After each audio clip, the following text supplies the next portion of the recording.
This is Andrew Stotz of Stotz Investment Research, and today I want to look at risk-free rates across the world and particularly in Asia. The title of this chart is High Rate Indonesia and India versus Low Rate Japan, Taiwan, and Hong Kong. Now, why are risk-free rates important? These are government bond rates. The reason why risk-free rates are important is because whenever we're discounting the future cash flows of any business, we usually start with a risk-free rate. Now, when we're discounting cash flows in valuation, most of the time we try to look at the long-term interest rate. Maybe that would be a 30-year bond or something like that. But the reality is that most countries around the world don't have a lot of liquidity in a 20 or 30-year bond. And therefore, we tend to look at a rate. In this case, this is a 10-year government bond rate. Tend to look at a rate that has liquidity across all countries so we can really compare.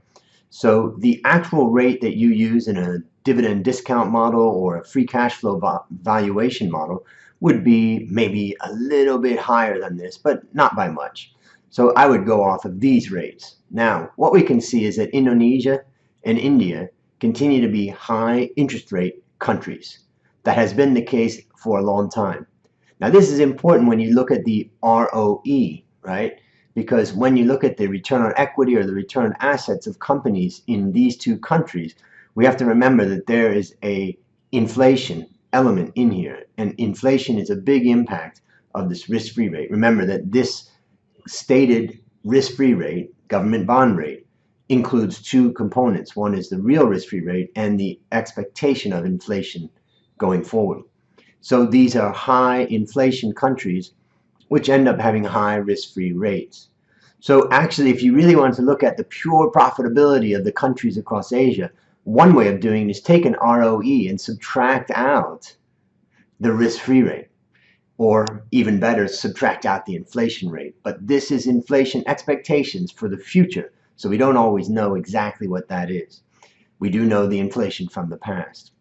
Anyways, what we can also see is that Japan remains at zero interest rates due to the massive amount of debt that Japan is facing right now. That's government debt, of course.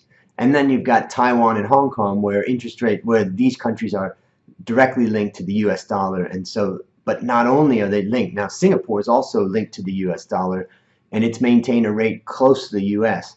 But Hong Kong and Taiwan are at rock bottom right now, below half of the rate of the US.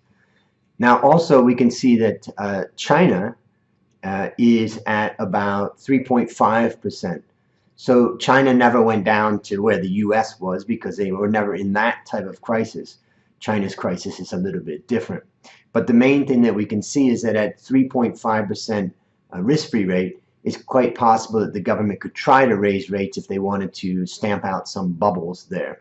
Of course, whenever the government gets involved in any country, in the interest rate market and therefore the cost of money market, what you find is that it causes distortions. Now, the last thing I'll say is that when we value companies, we use these discount rates. And what you can see is that if you were to look at valuation across all of Asia, there's no way you could use the same discount rate as far as risk-free component of that discount rate.